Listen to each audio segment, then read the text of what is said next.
the biggest complaint for any body kit company is always fitment. How does a company continuously supply the best fitment every single order? One, the mold itself. I have asked people, hey, do you want durability or do you want the absolute best fitment to where it's show quality? And 99% of them were like, hey, we want... The average person doesn't understand how the mold's made or how long it lasts, or so like, what's the lifetime of one? Usually a very good production mold will do about 50 sets of parts. Anything that we make in fiberglass, we can make it in carbon fiber or Kevlar. A yard of fiberglass is usually around $6 for us. Carbon fiber is usually about $18. A yard of carbon Kevlar is usually around to... Whoa, that is the difference. No way. And there are some larger companies that they'll sell you Kevlar and it's stiff as a rock. When they create such a heavy part that is so stiff, you look at it wrong and it cracks. What's the connection with Hotpits? How did that intertwine? So Hotpit, well, we intended it to be a smaller, higher competition level Southern California drifting thing, quickly became something much larger. Welcome back to the Circle of Drift podcast. Appreciate all you guys for stopping in for yet another episode. And today we're actually going to be back at Formula Drift Long Beach to speak with RJ from not only Big Duck Club, but also Hotpit. And of course we get into all the Hotpit stuff, but as you can tell, I've been working on, let's just say not the best body kit in the world. And I had plenty of questions to ask about fiberglass and where it's come to now. And let me just tell you, fiberglass isn't anywhere near as bad as it used to be. So without further ado, let's go ahead and get into the podcast. Well, that is if the fiberglass is made right in the first place. Here at Long Beach again for Formula Drift, the first round, and we have RJ from not only Duck Club, but Hotpits as well. Yes, sir. So yes, sir. How are we doing today, first off? Dude, we're doing amazing. We're starting the season strong. Not only Hotpit, but FD is really shaping up to be something special. All the new drivers in both series. Right now, I mean, we just, finished top 32, going to top 16. And a lot of the underdogs beat a lot of the top dogs, and I'm so excited to see what's going to happen right now in FD round one. Oh, dude. Yeah. So far, from what I've heard, there's been some crazy mix-ups and a lot of like mechanical failures and all sorts of stuff. And of course, it's Long Beach, so you get all the wrecks. Yep. You get the crazy stuff happening. So yeah, I'm excited to see what the turnout is for top 16. Yeah. But yeah, so who are you here with for this weekend specifically? So for this weekend, I mean, myself, my companies, Big Duck Club. So I have, a whole bunch of cars and drivers that I sponsor with my brand. Big Duck Club, it's a manufacturing and design house. So we could prototype, design, and manufacture anything in fiberglass, carbon fiber, it's Kevlar. All in-house. All in-house, made in the U.S. Okay. Yeah, it's nothing exported. It's all U.S. based. We're over here in California. And one of the things about Big Duck Club that I like to mention is the fact that it is not just me. And by that I mean that it is not just what I want. I actually go to the community and I ask, hey, what do you want? In which measurements? Do you want more suspension travel? Do you want, this style of body? Do we need more air pockets? X, Y, and Z. And I get my creation with help from the community. And I think that helps not only overall in the plugging myself in the parts with that community, but also to truly deliver something that they want, And then of course, my parts, we developed our own in-house additive for our resin, which they flex and bend and... Yeah, I saw some people over here stomping on them earlier. Yeah, so, yeah. The one in there has been to, I think, maybe like 10 different shows. It has over 500 people like stepping on it. I actually drove my dually through it and it still hasn't broken, but that is every single part. I actually brought a brand spanking new set of parts and I'm telling people, just put it down and just step on it. And they're like, yeah. And that's who we are as a company, made by a drifter for the community, I guess. Can you share what the makeup of that is, or do you keep the chemical? So some of the secret? chemicals I keep as a secret, especially the additive. Yeah, but in terms of the general composition, we use chop strand, chop strand fiberglass. It is a part of, the recipe. We use... So wait, hold on. For anyone that doesn't understand fiberglass, is that different than your average, just Duraflex kit or any type of strand that would be used for fiberglass? Yes, well, I mean, some Duraflex, some other parts, they also use chop strand, but they, in my opinion, use the wrong resin and the wrong thickness of resin, you know? And the reason why I say that is because they are more intending for that part to be thick and heavy and unquote durable. But as a matter of fact, when they create such a heavy part that is so stiff, you look at it wrong and it cracks. In our case, we are going through walls, we're bending them and they don't, and they're not like paper thin. They're actually legit, good quality, good. I mean, most of our, actually no, about 99% of our parts, they're 3.5 ounces, chop strand, poly resin, and then my secret, which is the additive, which makes them, kind of crazy. And then I have an even further secret for some of the drivers over here that they're almost like Kevlar, to where I could flip them or bend them like 180 degree, like legit. And they're perfect. That's insane. Yeah. So, okay, then you hear most people complain, or I guess the biggest complaint for any body kit company is always fitting it. Yeah. So how does a company continuously supply the fitment every single order? So that's a very good question. And fitment is a multitude of things. One, the mold itself. After an X amount of runs, the molds crack. Since you are working with resins and resins heat, some of the molds warp and parts, tend to shrink, yada, yada, yada. So you have to continuously, you have to fix that mold or rework that mold or make multiple molds of that particular part.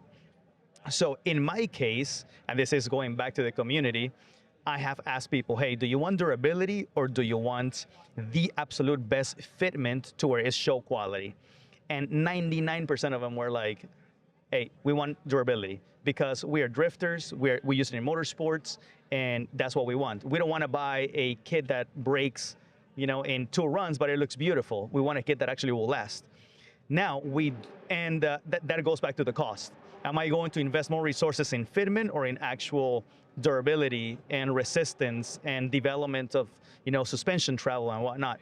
Yeah. So that's where I focus, where my brand focuses, is in the resistance and durability. I'm not going to say that we're perfect in fitments, but we are, I would say, within the higher range.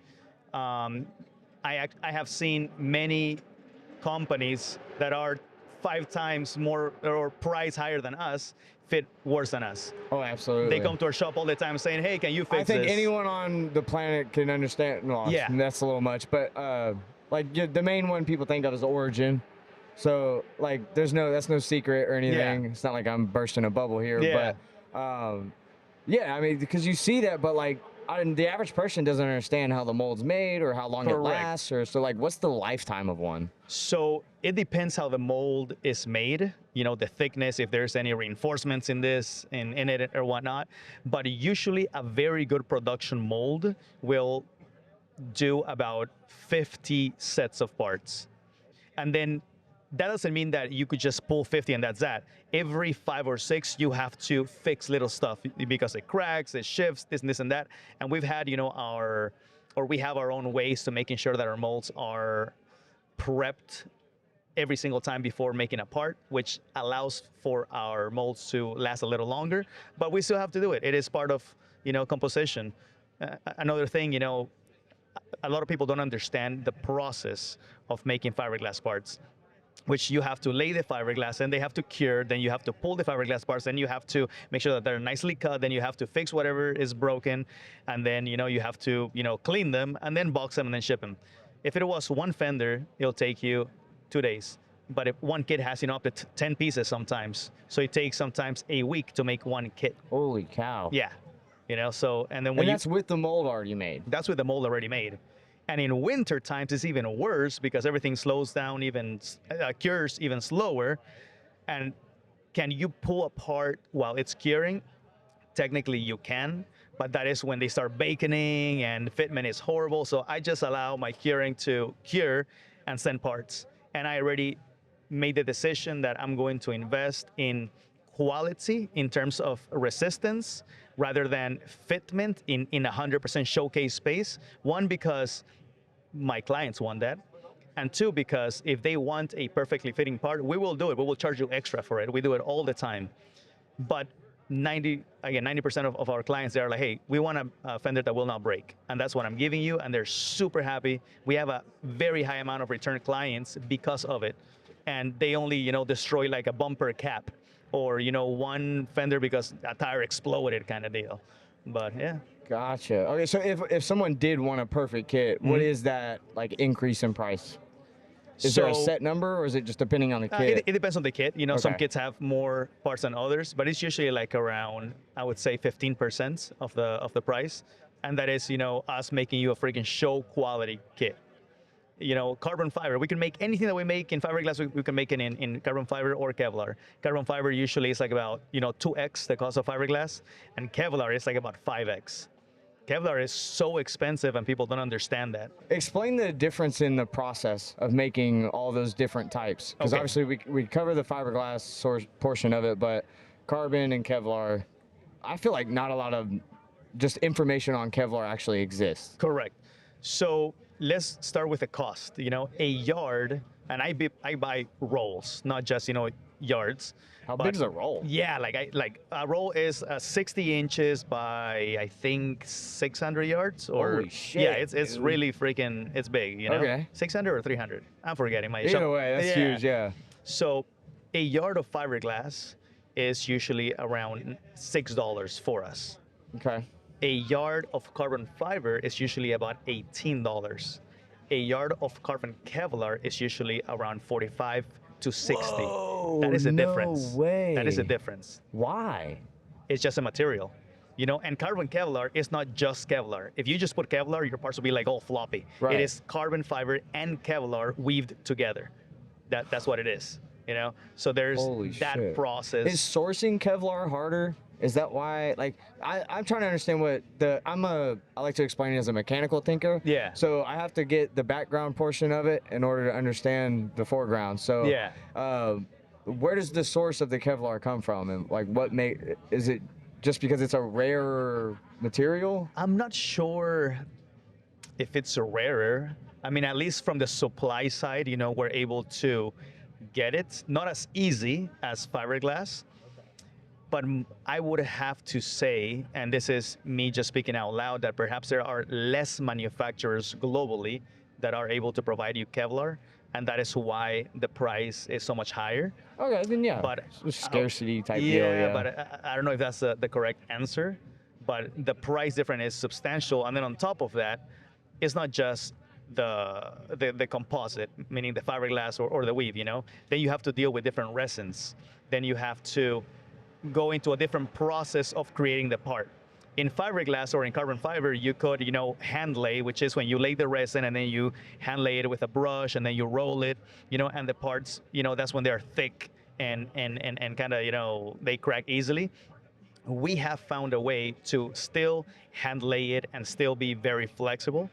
And that's where our additive came in, and a different way of applying that additive to the resin works.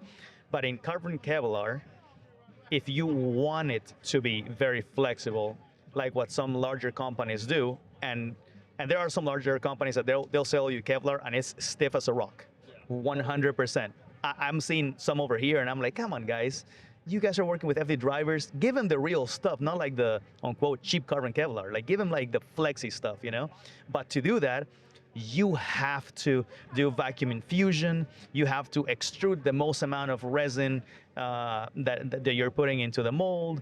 And for that, you need bagging. You need a different resin, and there's so many other steps to it. Yeah.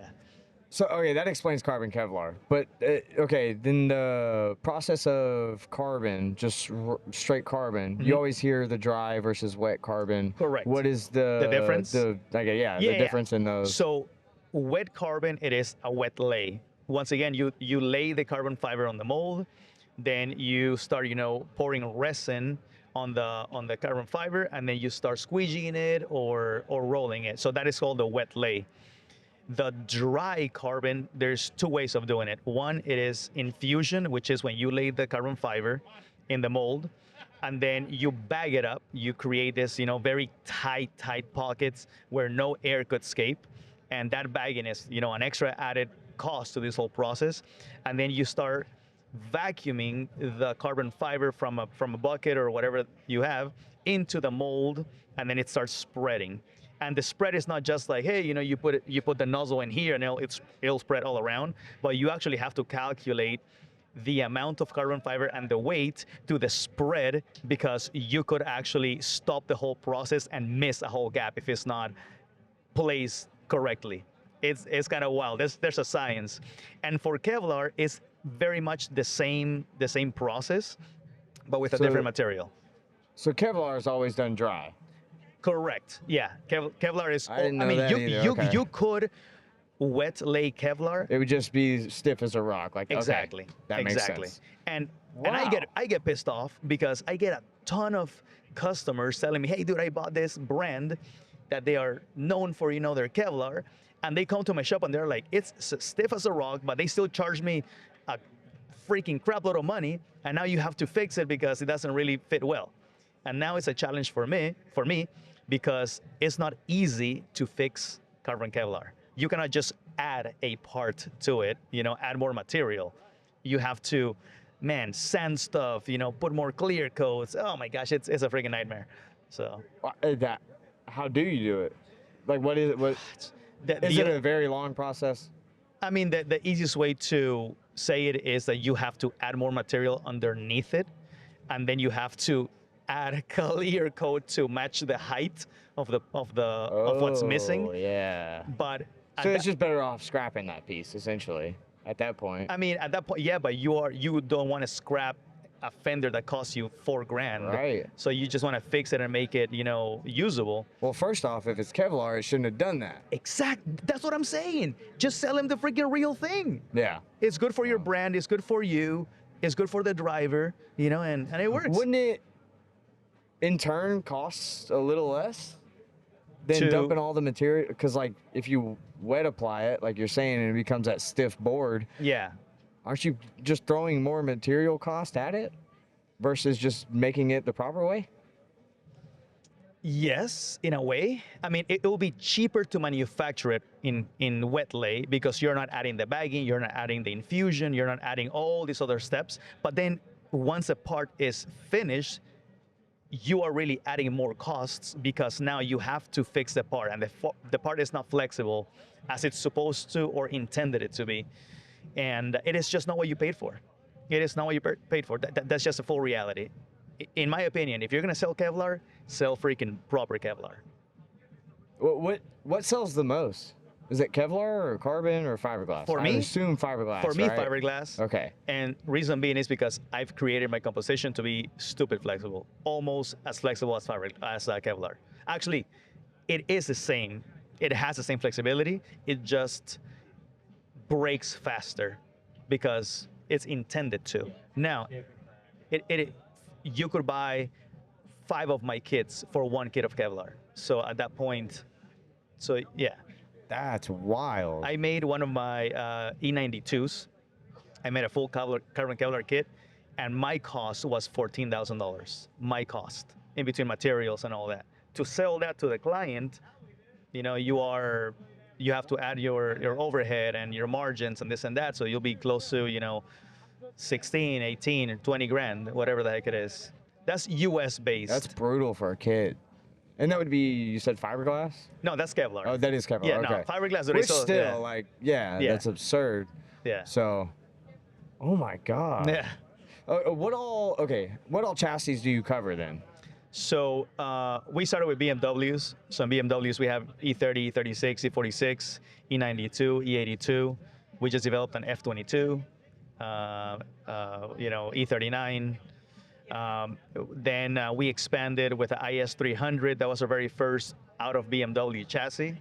So IS300, and then we're selling those like hot cookies, bro. Yeah. IS300s are grown in popularity. Yeah. I just did a podcast with which is awesome. A buddy of mine, Kyle, when we were at Polecat, and he had a Miata at first, didn't like it, and then went to IS's, and now he's in a JZX 100. Yeah. He's like, dude, the IS was the best decision I ever made. Yeah. And you go on Marketplace too, and they're dog cheap right now. Dude. Well, it's starting to grow, but I actually just bought one yesterday for $600 because we have to remake our molds because of how many we have sold.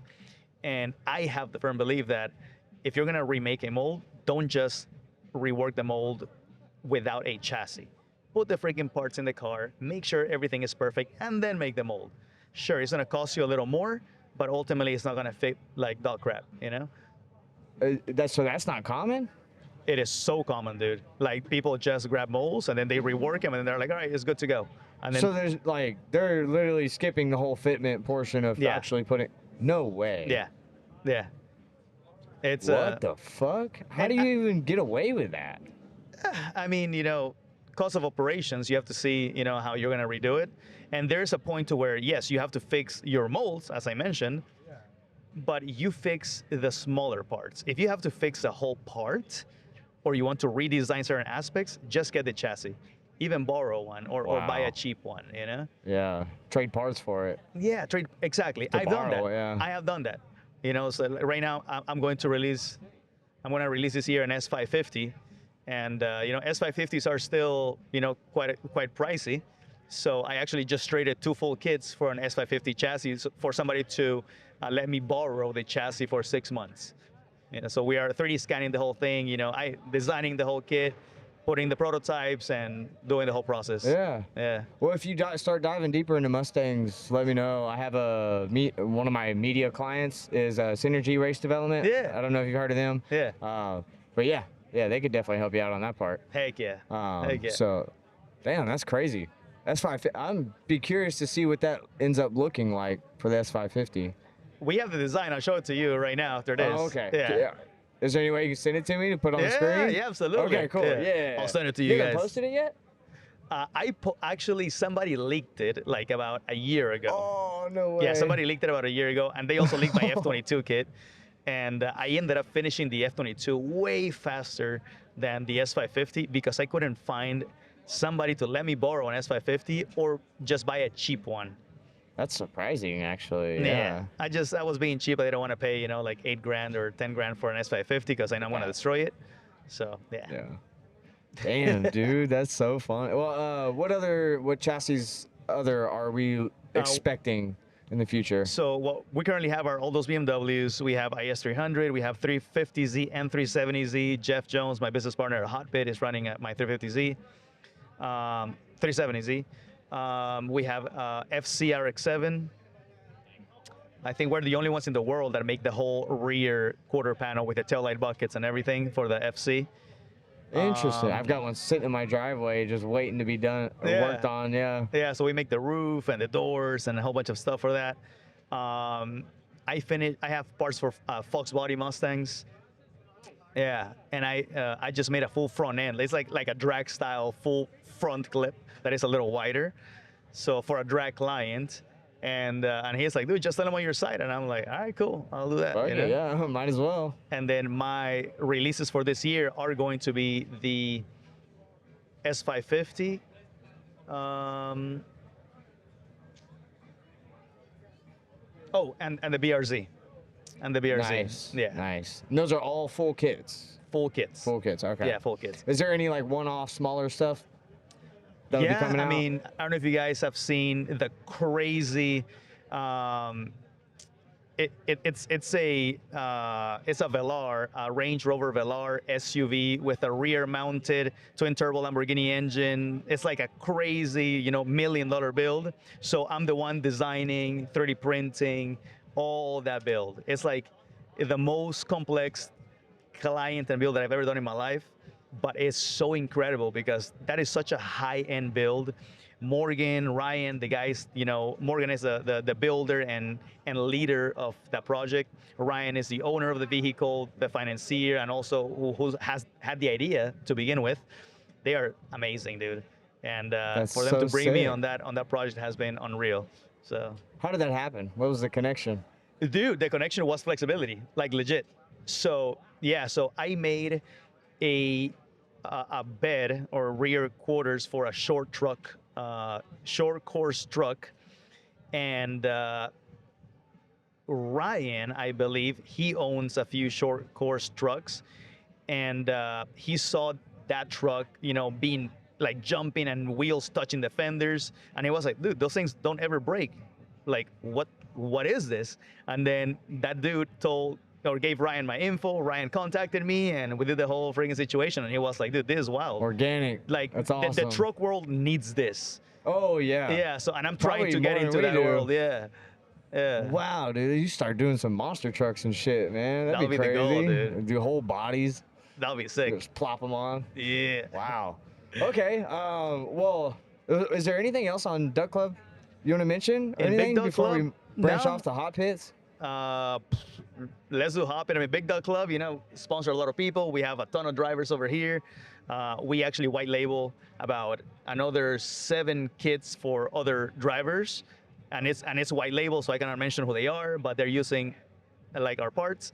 But yeah, dude, it's a good business. It's a small business. I grew it as a hobby, and now it's a full-blown business. I have my employees, and hopefully my kids end up, building it while I get old and dusty. So it's like your full-time gig now. Like No, it's not. Oh no, still No. not. Yeah, no. Wow. Yeah, so but it is my- still kind of small. Yeah, In a technically sense, it's a small right? business. Yeah, revenue is about maybe $1 million a year. Yeah, and then my shop manager, which is one of my really good friends, he's the one that actually manages the whole thing while I deal with Hotpit Autofest and my consulting firm, which is what really finances my life. Yeah. That's crazy. It's got to be hard to find someone like that to be able to manage it all for you Oh, in yeah. a way. Just kind of be like your second brain. I trust him with my life, dude. He knows my bank account passwords. He's that. I trust him. So Pow, he knows who he is. Crispy Little Pow. What a legend. Yeah. Hell yeah. Well, cool, man. I'll be sure to link Duck Club and everything below Sick. and all that. But yeah, what's the connection with Hot Pits? How did that intertwine? So Hotpit. So Jeff and I were driving, I think in 2020, at an event over here called Winter Jam in Willow Springs. So basically, Jeff and I just happened to pit together. I mean, I knew him. I had parts.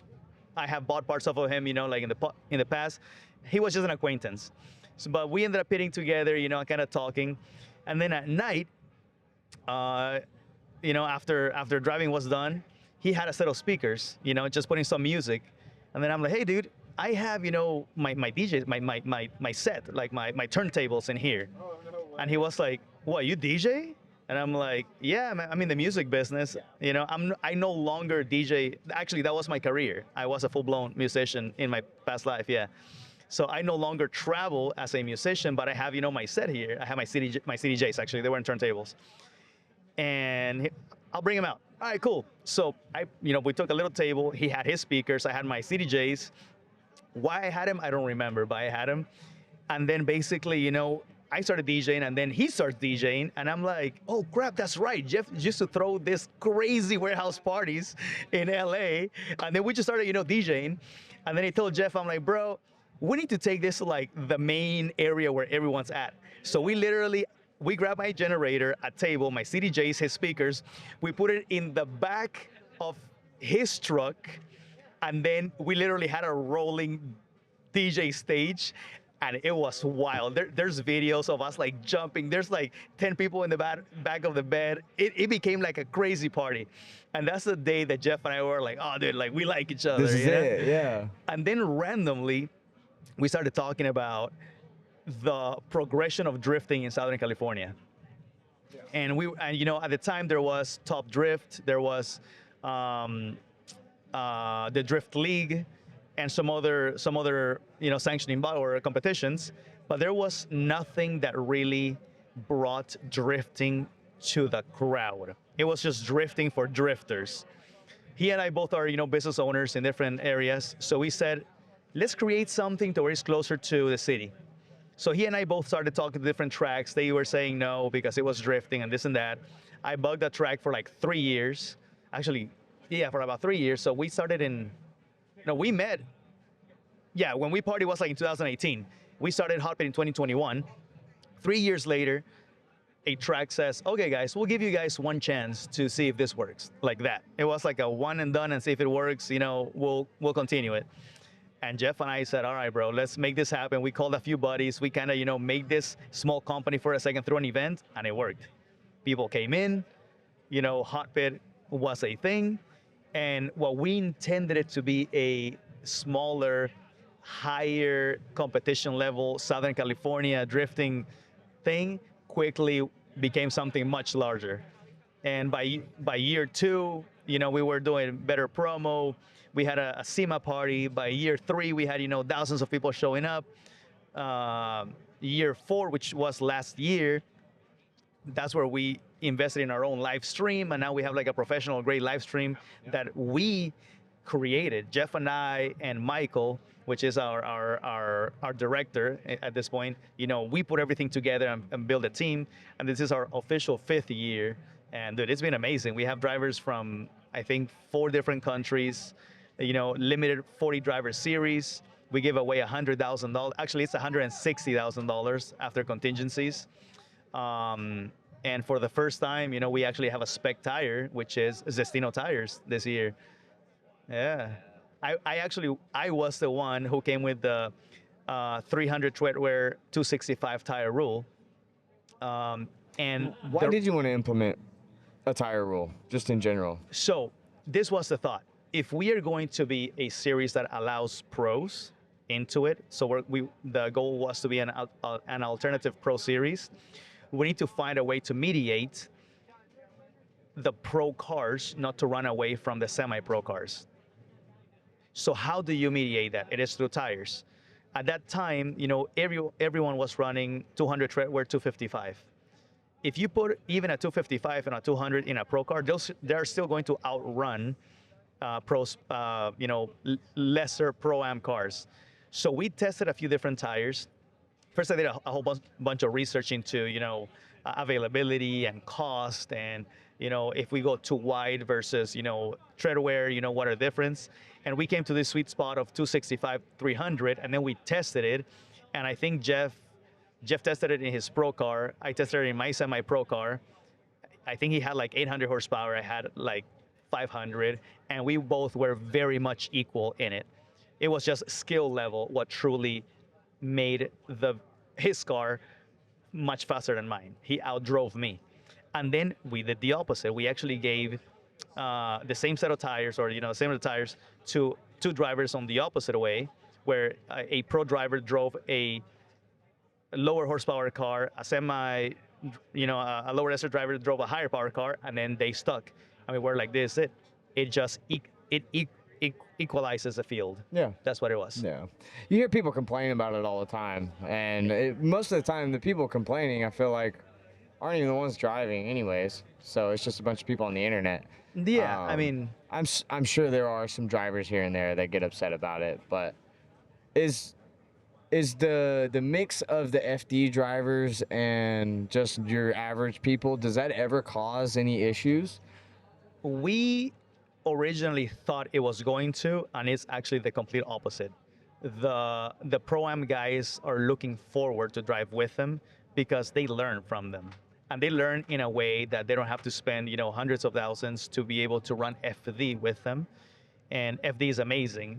We very much respect FD, and we encourage them to go to FD when they want to step up.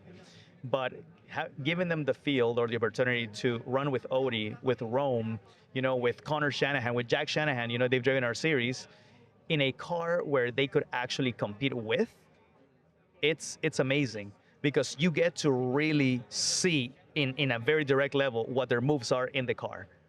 Yeah, and we've had, for example, Dustin, one of our guys that is becoming a pro spec, and he's gonna kill it, dude. He's beat multiple pros because he is within that same level. It is the tire equalization, and now all of our, literally, most of our field has dog boxes and quick changes because that's just the progression of the sport. But that tire level, that tire rule has really helped out level the field, if that makes sense. Yeah. I talk about it a lot, especially for Pro-Am type series, that majority of them in the country, especially on the East Coast, they don't prepare you the best of the ways for this. Yeah. Like, this is vastly different than a Pro-Am. And I've always taken into account hot pits and used them as an example when it comes to really prepping someone to actually go into this FD world, because Correct. it's so crazy. And you guys have a lot of like media input, and you have Correct. a lot of extracurricular stuff going on that kind of resembles a lot of that. And then, like you mentioned, the simple fact of having FD drivers, not only being able to watch them drive, but watching how they operate in the pits, who their team is. It's probably a smaller scale team compared to what they bring here, but like you get to see that and you get to go up, you get to ask questions and like Yeah. blah blah blah. So I wish a lot of pro-ams would kind of take after you guys in a way. If there was, my roundabout way of getting to a question, if there was any advice you could give to any other pro-am on being able to accomplish that for their drivers, what would be the best route? Invest in the driver. How do you mean by that? 100%. I am a firm believer that Hotpit is Hotpit because of the talent. Sure, we have invested in the series. We have a better live stream. We have, a concert that happens within the, the event. We have go-karts and vendors and food, the whole thing.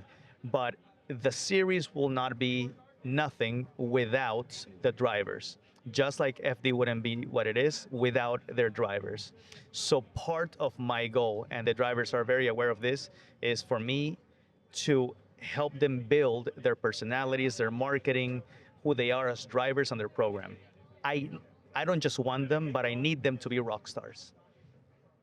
And I say that in a selfish way because the better that they present themselves, the more that the general attendance is going to fall in love with them, and the more they are going to want to come to Hotpit.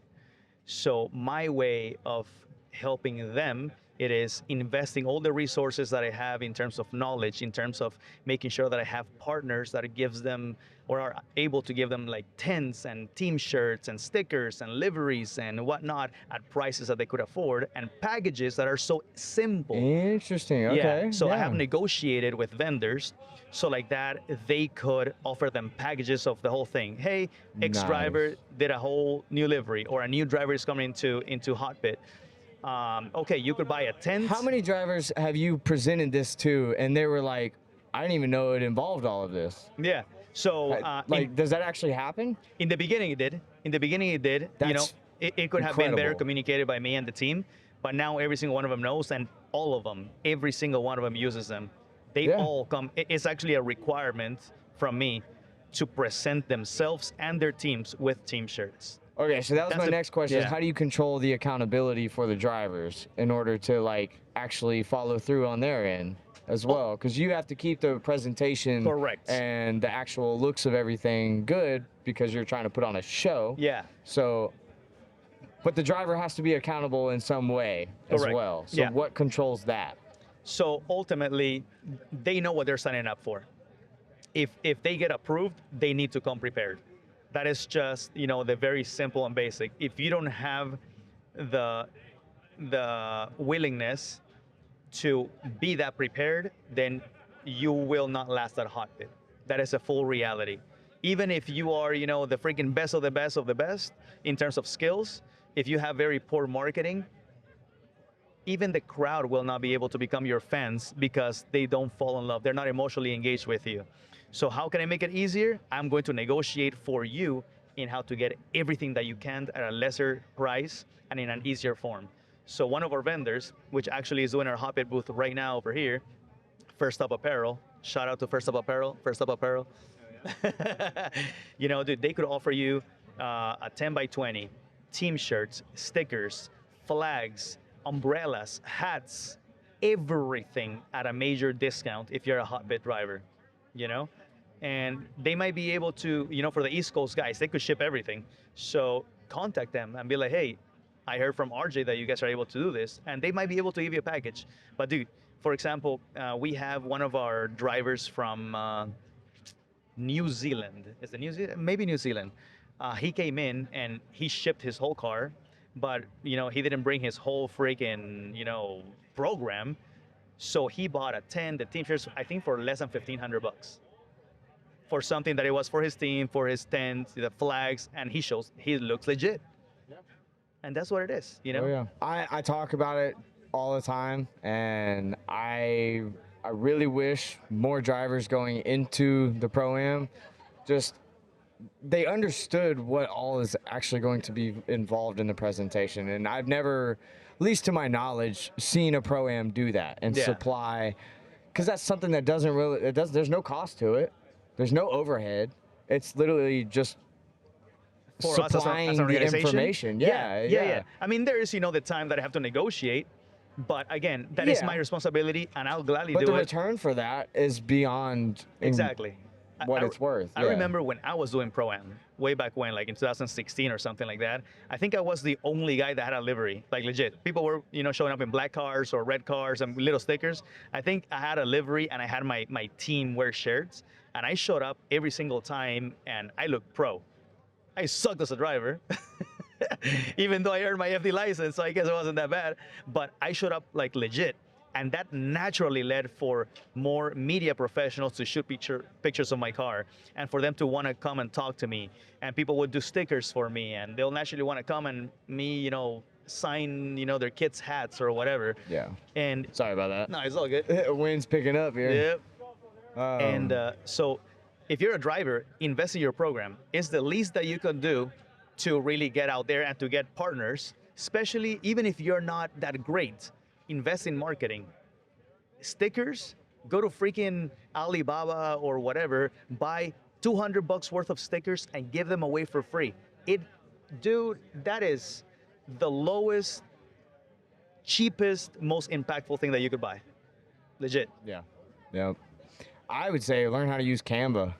Bro, absolutely. Dude, it's such an easy tool to use, and you can make anything. Business cards, you need to make a presentation or a deck or whatever. I like- know.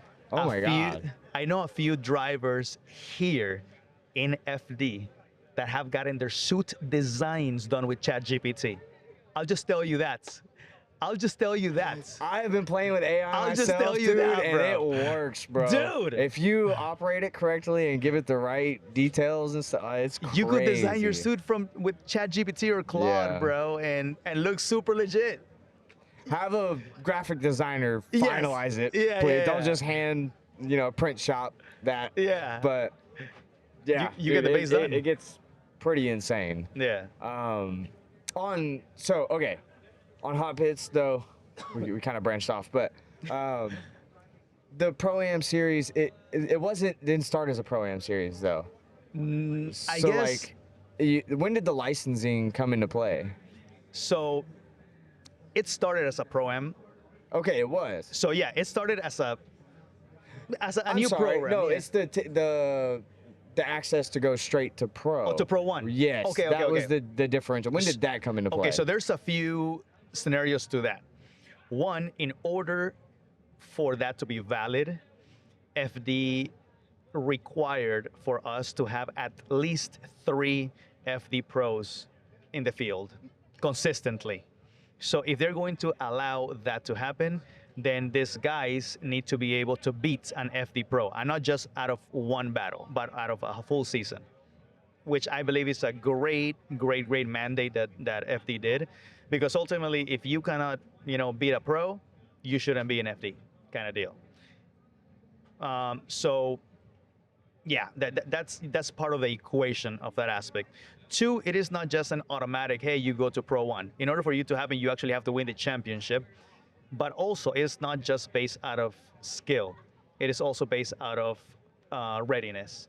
There are some amazing drivers out there that they're just not ready financially and mentally to step up to the big game. And FD requires a lot of commitment, time, planning, scheduling, organization, the whole thing. So, and we have that, in our licensing aspect, to where we don't follow FD rules. We actually have our own rules, and that is very intentional.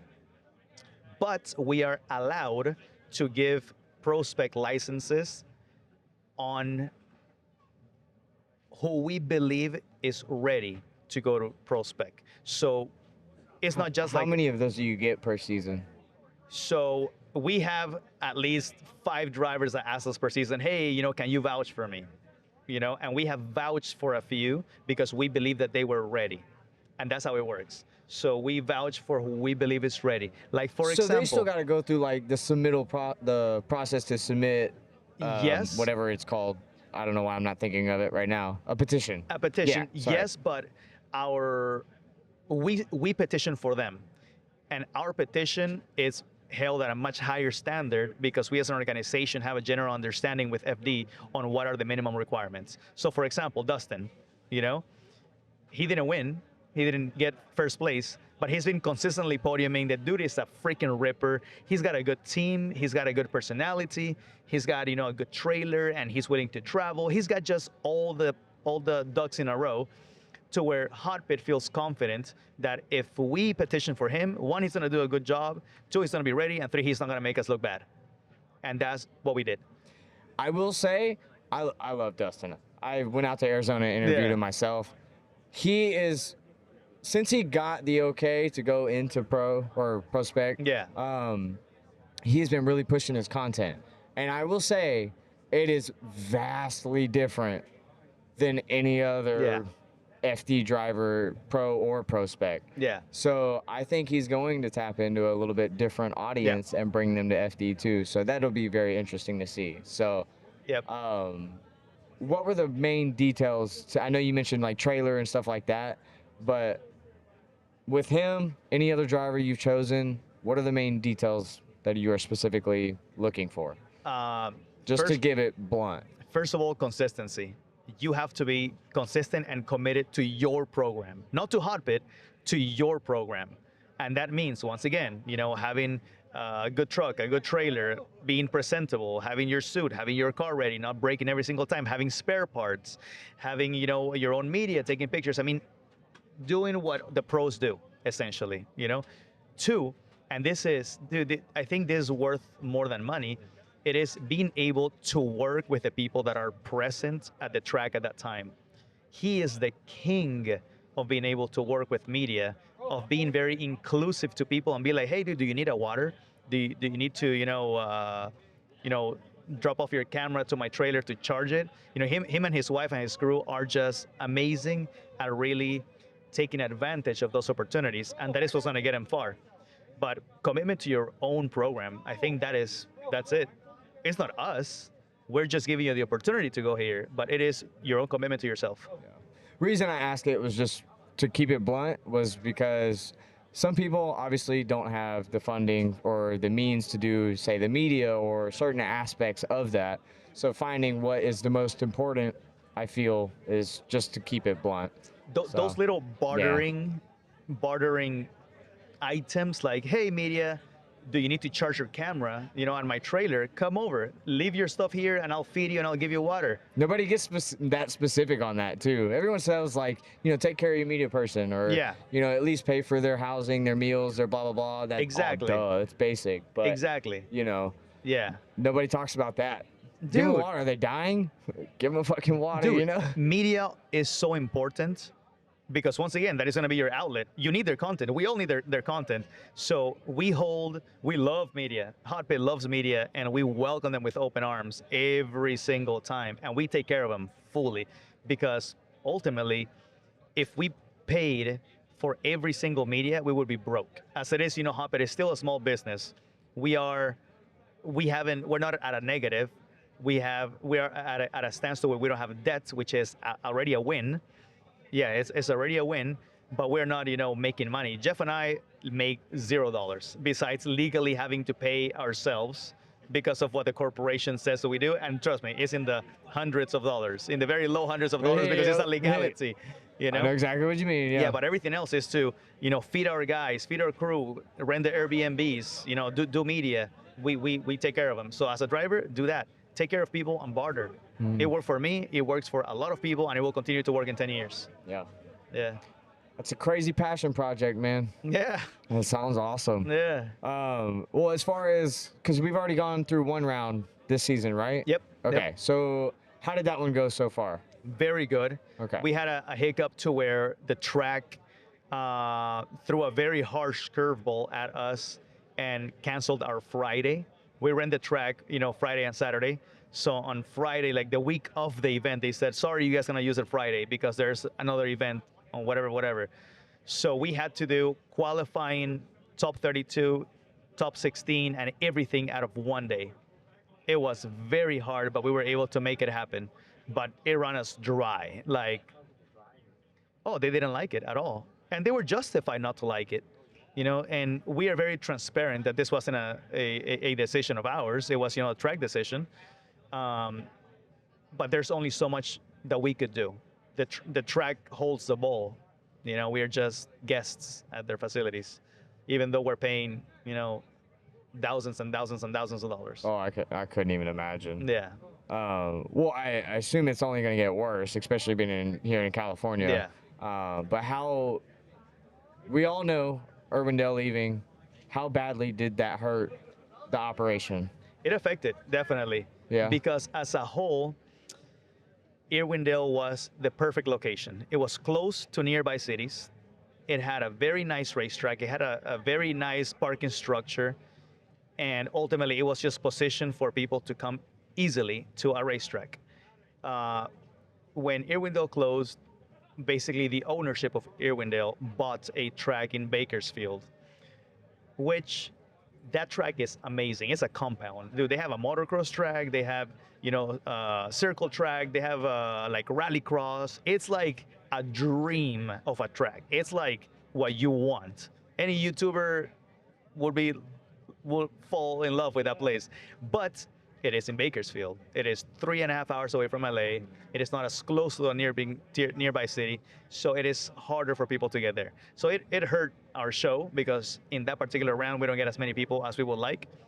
But then, in the Orange Show rounds in San Bernardino, we do get, quite a bit. And then Las Vegas last year, which was our first time, dude, that was nuts. That was insane. Oh, dude, it was insane. And this year is going to be as crazy, for freaking sure. What made it different? Is it just like the fact that, because obviously it's Vegas, so it's going to be a little rowdier just because of that. But what was it? What made it better? At least in your eyes. In my opinion, the Vegas car culture is smaller than the California car culture. There aren't as many events happening in that space. So us going in there and bringing it, it was like, what they needed that. Yeah, they were to let loose. And then, we were sort of like a guinea pig for the testing facility, for the management, for FD to make the decision for them to go to Vegas, which is what's happening this year. Yeah. So we went to Vegas, we did our show, and then literally, I think a week or two later, FD announced that they were going to go to Vegas, which is great. Or so they'll probably follow the same like layout and what y'all did, I assume. Then, at least I would guess. They'll make some changes. Possibly. But I'm pretty sure they'll make changes. More suited for high-level cars or power cars. But yeah. Then since you guys have already hosted an event there and we're at FD, from your perspective, how well do you think that venue is going to do for FD? Very good. Very good? Very good. How so? Like, is it the spectation or just... Spectators thing is good. They have the nice offices and suites. The management is great. They're very black and white, which I love that. Give us what it is. Tell us how the contract works, and let us do what we do. They are going to need more seating, in my opinion. We probably filled about 60% of the seats, and we are a much smaller show than FD.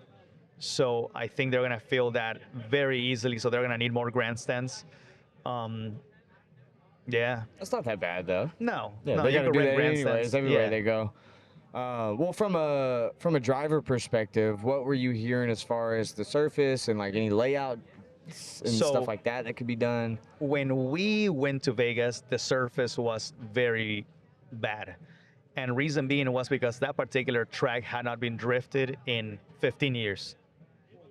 It took us about 2 years or so of talking with them for them to allow us to test and to and to go drifting. And then for a full year, we went back and forth, and then we had to send some drivers, and then they drifted, and then we tested different areas. It was like a full year back and forth. And then once they finally gave us the okay, we had to keep ourselves within a certain space because some of the areas were not paved correctly because it was dirt, before. And for FD, they're actually repaving the whole thing. So they're going to have everything book and solid. Yeah, brand new asphalt. It's going to be like legit. Brand new house. Huh. Yeah. The reason I asked was in case any drivers were like looking for insight on how the surface feels, but that kind of like throws it out the window there. Yeah.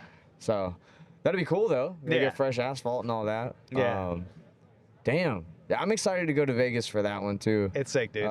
Is y'all's event around the same time? Yeah. There? So I think FD is maybe 2 weeks before ours. 2 weeks, okay. Yeah. Or after hours. I think it's before hours. Oh, okay. And there's no other ideas of any other locations For us? besides Cali and Vegas? So we're looking right now at Arizona. We're looking at possibly New Mexico. We have, kind of gone back and forth in Utah, but we have not dealt with the track, but we have heard of some of the issues with, the tracks over there. We have discussed Oregon. Oregon has a few places that are really cool that are more like streets of Long Beach, like full street. And actually, they are willing to let us do that in the streets of Oregon. We have the right contacts in the right places, but Jeff and I are not in the position financially as a company to just say, hey, let's go and let's do it, because there is, much more stipulations in security and insurance and so much more. But is there an opportunity? Yes. Go buy a t-shirt. Help them out, do something. Hotpit Autofest. Oh, that's hilarious, dude. Well, for any of the drivers out there that are considering coming to hot pits, whether that be from the East Coast or already out here, what are the ways to, I guess, apply, essentially? So these are our requirements. If you want to party with us, what we want to see is you have attended other competitions and have had some success in those competitions, whether it's podiuming or at least being consistent, like top 5 or something along those lines. We have already proved that Hot Pit is not a competition for the new driver. We are skill level wise, I would say a little higher than Pro Spec at this point. So we're right in between Pro and Pro Spec. So if you're a new driver, I don't think it'll be the right space for you. But if you're a driver that really wants to level up your game and show up yourself to play with some of the bigger dogs, because it's not just SoCal anymore. Now we have people from New Zealand, from Mexico, from Australia, from Canada, from Lebanon, etc. It's a perfect transition. It is literally the Pro Spec without having to pay Pro Spec prices, if you want to say. Pretty much. I mean, yeah. That's kind of how I would put it myself. So yeah. That's interesting. Well, you mentioned the international guys. I do want to touch on that. I forgot about that. When did that start, bringing in international guys to come? Or is that just them doing it on their own? That's them doing it on their own. That's them. That's cool. So it wasn't That's got to feel good. Yeah. So that wasn't us. It was them saying, "Hey, dude, we did the New Zealand Cup or Australia, whatever," and then they're like, "We really see Hot Pit and we want to go and party," and they come and they are really being challenged by the skills that we have. Luke Fink came and he did freaking amazing. I mean, he's just a ripper, period. But he still was challenged by a lot of our drivers. We have, this year, James McManaway. We have Axel Rosas from Mexico, the Mexican drifting champion. We have quite a few international, and they're all being met with challenges because our guys are just that legit. Are they doing full seasons too? Full seasons. Okay. Full seasons. Yeah. That's a hell of a commitment, dude. That's crazy. They've shipped their cars, like that committed. Yeah. Yeah. All for just to wrap your head around it. All for a pro-am is just wild to me. Yeah. So, props to y'all, man. it's really cool to see y'all are doing a lot Thanks, for dude. drifting, and Thank you. I think you're setting a new standard that I think is needed for the sport entirely to grow. Yeah. So What huge props. I would like to even say or suggest, is I want to work with the East Coast. I do. I want to hear from other drifting competitions and be able to work with them to make a collaboration or even a branch of Hotpit in the East Coast in combination with an existing sanctioning body. And I think we could grow as a whole very, very much. And I think the opportunity is there. I think the East Coast, dude, they have some sick drivers. I mean, Clutch Kickers proved not only the quantity but the quality of drivers that they had. And there is other series that have incredible drivers. Yeah, East I agree. 10, etc. That's who I was gonna mention. Oh, 'Cause they're dude. not just because the bias, like they're local to me, but they seem to be the main one people go to on the East Coast, the Central Yeah, East Coast. yeah. So, and I know I just got done doing a podcast with Louie before I Yeah. came here, and like, dude is spread thin on time. His vinyl shop takes over all of his life, and then Yeah. he just does the East 10 stuff for the love of it. Yeah. On top of having a family, and like I'm sure you understand all Oh, that. dude, I feel So, you. There yeah, is, man, he would. That'd be very helpful out there. as a businessman, I'm pretty sure, he knows how to organize that as like our business as a whole. I have to do that. I have kids and a wife myself, and Jeff, has Christina and the dogs, and we run businesses. So ultimately, there is a formula. There's a formula for this success, and we found that formula, and it has to be kept, at that level. And in order for us to keep on growing, we have to expand that formula with the right partners per se. And in my opinion, and sometimes Jeff and I differ in opinions in this aspect, but I want to start working with East Coast organizations, because can I do it in the East Coast? Can we do it in the East Coast? Not me, because it's a we. Yes, we can. But I think it would be much easier for them and for us to do it together in partnership. Yeah. It almost follows like the whole, which I was about to bring up snowboarding, but it's like a lot of different sports and stuff. They use the East Coast as almost training and proving grounds. Yep. So, for example, if like you look at a map of resorts for snowboarding or skiing and stuff, all of the big resorts tend to be on the West Coast that are more advanced riders type terrain and everything.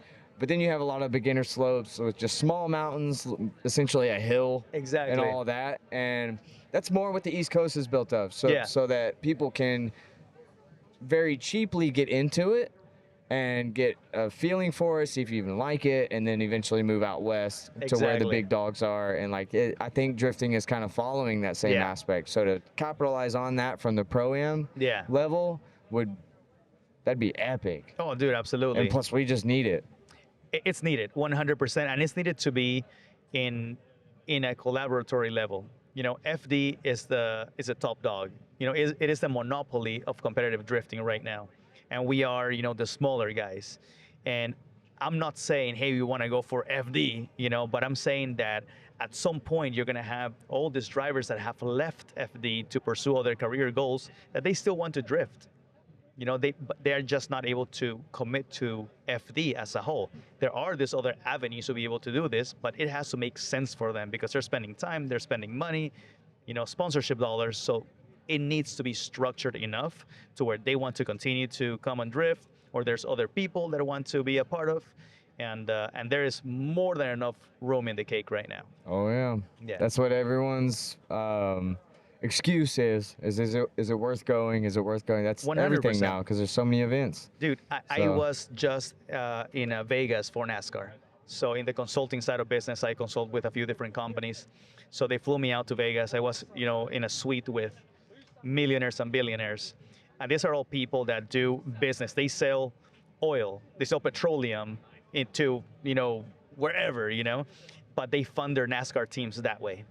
Like literally, that's how they do. So now I understand NASCAR in the backside, because sure, NASCAR as a sport has been declining, yet teams are still spending an average of like around $800 to $1 million around. That's absurd. Around. So crazy. And the sport is declining. But it is the business in the background that is still very prominent. So I was talking to these millionaires and billionaires about drifting. I showed them FD and I said, guys, you guys need to tie yourself more to FD and to the smaller divisions like us, like Hotpit, because drifting has been growing, or it has been the number one four-wheel motorsports growing for the past, I think, 12 or 15 years. I read that piece of data a little while ago. And they all were like, oh yeah, we've seen drifting, but we don't understand it. And that's when where my little light bulb went like, crap, it's not that they don't want to support drifting, it's that they don't understand drifting. So then I went on a freaking full, binge nerdy mode of like explaining them the lead chase and the lead versus chase and how we judge it and how the teams prepare themselves and, the 5-minute rules. And I gave them like a full brief, and they all were like mesmerized, and they were like, okay, yeah, I would invest in that. And then I think the cherry on top was, you guys have all this new age population, the Gen Zs and what are called now, the alphas or the thetas or whatever the heck they are, like anywhere in between 16 to like 30 years old. They are investing into drifting because they grew up skateboarding and they grew up, BMXing, and it's just a very active adrenaline junkie sport. And the entry barrier is very low. The consumer and revenue aspect is very high, and the longevity of the business is just exponential. And dude, they all love it. So hopefully I have persuaded some big money to come to Formula Drift in the very near future by explaining that. That would be epic. Yeah. Well, you hear that problem a lot, but what do you, from your perspective, what do you think from drifting as a whole could do to get that message across clearly to the outsider without having to explain it? The crazy part. What makes it easier? The crazy part is that ever since that conversation, I've been thinking of that, and sadly, we still have to explain it. Because the racing that we know is whoever wins first wins. In NASCAR, in road racing, in time attack, in rallycross, whoever finishes first wins. In our case, it is a decision based, correct? So we have to explain it. But once we explain it, it makes so much sense. And they're like, oh, this and that. So actually, this was crazy. During NASCAR in Las Vegas, I had my phone out and I had 4 different people and we were watching FD. We were literally watching FD. Although I own Hotpit Autofest, we were watching FD and I was explaining them step by step. This is how you judge, and this is how you this and how you that. And then I would actually call who won beforehand because of my own skill, and it was accurate. Yeah. But then they got so into it and they were like, oh, that guy straightened. Oh, that guy played with his wheel a little bit more. Oh, and and they were kind of saying, oh, that guy didn't smoke his tires as much. And I'm like, well, that's not a judging factor nowadays, but they got into it emotionally. Yeah. And that's when they said, oh, this is really freaking cool. So I think what we need to do in FD and Hotpit and every series in the US, it is constantly explain for the public what is drifting and how you judge it without being so annoying.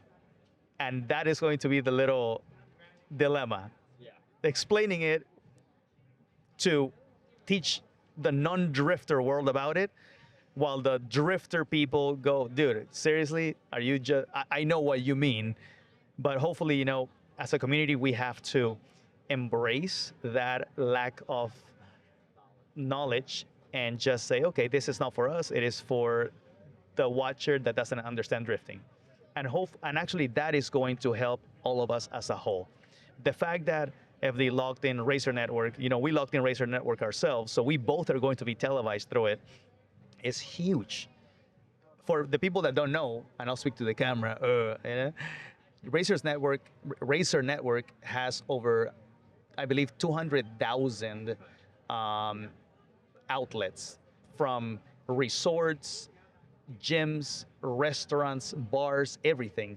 That means that now Hotpit and FD are going to be in 200,000 TVs that otherwise would not if it was just via YouTube. So whoever has been arguing, oh, we have to download the Racers Network app, dude, you're missing the point. Go to your local bar, they probably got it, yeah. Exactly, you're missing the point. You actually do it and be glad about it because you are helping the sport. I went to the gym the other day. Literally, I went to the gym. I was in the treadmill, and then I freaking see Hotpit in the freaking gym. Dude, I almost kind of cool. I Yeah. almost cried. I was like, oh, that's my company, you know, Yeah. like, and I would have never freaking seen that. That portion of it isn't getting talked about at all. So It's not. that's cool to hear. Yeah. The only thing I keep hearing is for the driver side of things, like previously you'd been able to pull YouTube analytics because that's available to anyone if Yeah. you don't know that. Especially if you have TubeBuddy or anything like that, dude, it'll just show you right next to a video. Yeah. So they were able to provide all of this better information, and where sponsors could see it written out on a piece of paper. This many people watched it. This many people stayed. This many Yeah. people clicked off. Da da da da. So they are now put in a bind of not being able to show that type of analytic because of the racer program. So from your side, being on the host side of things, how do you combat that? The easiest way to explain it for me in a physical manner, it's, let's pretend we're back in 1995. I was born in 86, bro. Holy crap, I'm getting old. Let's pretend we're in the 98, 90s. baby. Yeah. So let's pretend we're, like in the early 2000s or whatnot. Not in the 90s. YouTube wasn't there. Analytics weren't there. You had to, market through newspapers, through flyers, and this and that. The more flyers that you gave out, the more eyes they were going to get to know about the show. Is that exact same format right now? We might not be able to get the direct analytics, but you're going across 200,000 TVs, and maybe, just maybe, those people are going to start getting and falling in love with Formula Drift, with Hotpit Autofest, and with the drifting as a whole. Now, racers do have a way of seeing how many people are tuning in. Not specific metrics, but they do have ways, they have told us to know how many people are roughly watching the show. Not the length of time, but not the length of time, but they know how many people are at the channel at that particular like actively time. watching. Correct. Okay. Yeah. I mean, that helps. Yeah, I could see that helping. I would still say that puts a lot of the drivers in a bind, because this is what I would say the switch would be, is that you flip from showing all those major analytics to now showing that you also have access to 200,000 plus TVs that we didn't have access to before. Yeah. Now, these days, 200,000 really is kind of like not a insane number compared to Correct. what people are putting up. So to a driver, that can still seem like we're now kind of still screwed, because if we pivot, the pivot's not really going to work. So now what's the plan C or D or Correct. whatever? So in that aspect, again, it's very hard to answer, but I'll give you one study case for us. In our third year of Hotpit, we actually worked with a small company over here in LA that they had access to Southern California TVs in bars and in hotels and stuff like that. So they were interested in us. So we gave them our recaps. We gave them, I believe, 4 or 5 recaps for them just to put them in their systems and for them to transmit them. They did us a favor by putting them in that area because, it was new content. They usually had, like car auctions or, go buy candles or something like that. And this was drifting. So they ended up putting it. As a matter of fact, I saw it myself. I was at a bar and I saw Hotpit and I was like, oh, look, that's my recap. That's pretty awesome. But what really made sense was at some point I was with my wife and my kids at the track. They usually come and watch Top 16. And the people sitting right behind me, which was even crazier, they were talking. It was 2, I would say, elderly couple. And by elderly, I mean like 70. So they were a little up in age, but they had actually seen Hotpit at a restaurant. And they saw our commercial that said next event, May 16th or whatever. And based on that, they actually attended Hotpit. So sure, maybe I'm not getting the analytics, but I'm getting 200,000 more TVs to where those are going to stick, and hopefully those are going to either lead to the YouTube or to the channel or to the website, and then hopefully to the track, which is butts in seats, I understand the long-term vision myself, just because I get the marketing side of it. But from a spectator, a viewer, or a driver that isn't that intertwined with it, they're gonna see you guys are benefiting, the event's benefiting, and not necessarily the driver. So okay. I would say that gives the driver more opportunity to find outside. Okay, 100%. No, hold on, let me back up. I think I understand your question. All of the new access that is now being given with the 200,000 plus TVs or whatever is all a bunch of people that aren't in the sport. Correct. So if I'm going to a sponsor and saying I'm giving you access to this many people that will possibly convert to being a customer, I can't do that now because it's all non-drivers or non-car people, which I actually would the argue. long term, I would argue the opposite. They won't see that though, so that's why I want you to explain it all. Yeah, and I would argue the opposite, because ultimately what we are showing is not just Hotpit Autofest or Formula Drift. We are showing James Dean versus Ori Botchkis. You are showing the driver. And the person is going to remember a run. They might not remember the name just then, but they'll remember the drifting, and then they'll associate, oh, I saw that guy in TV. And as a matter of fact, again, as a study case, my nephew, we have a driver called Cody Bridenstine. His car is pink and blue. And his livery is kind of like, or it was like drops, like it was dripping, kind of like livery situation. And my nephew is in love with him, because ultimately he remembers the livery and he remembers Cody's name. He could care less about Hotpit, but he's like, oh, the bubblegum car. That's what they call it, the bubblegum car. And he loves it, dude. And once again, it is directly being tied to the driver. So, and that goes back to the driver doing your own marketing, having your shirts and having your crew. It's a full 360. Yeah. I still don't. The only reason I was saying that is because it's still those people that we'd be able to supply the analytics on through Racer is going to be someone that wouldn't probably buy yet. In a few years, maybe, if the sport becomes addicted to them. Now, what I would say, which probably a lot of your average drivers wouldn't even think of, is that gives you the opportunity to pivot to more non-automotive companies as sponsors. Dude, yes. And plus, truthfully, they're gonna have more money anyways. So my biggest sponsor when I was driving was a non-automotive brand. It was a yogurt brand. A yogurt brand? That's crazy. Bro, I came to the track with cases of yogurt in my coolers. I'll give them to the drivers. They loved it. And dude, they were so excited to get yogurt, and the yogurt brand was excited to get into the drivers' brands. And it worked out beautifully because they got into the game. They got a crap load of content, and it was a yogurt brand, bro. That's so wild. Yeah. Actually, I'll point one out. Last year, Matt Field with the no strips, that wasn't just because he needed to fucking breathe. That was a deal. Yeah. And that's like, it's so subtle and genius. Yep. Because they got to come to you in the car. Yep. Flip the visor up. It sticks out like a sore thumb.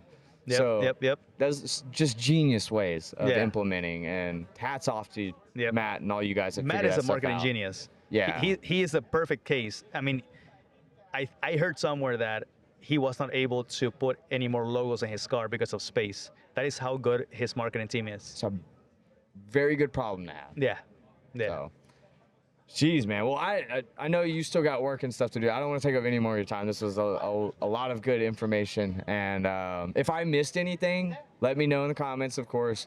We can always figure out another way to do another episode. I'll be back for the last round. So hopefully I'll take some extra days to stay out here a little bit. But yeah, man, is there anything you wanted to mention that we missed that you can think of, or you want to shout anybody out or anything? Dude, I mean, shout out to my business partner, Jeff Jones and Christina Jones, part of Hotpit Autofest. The three of us own it, and we're making this dream possible.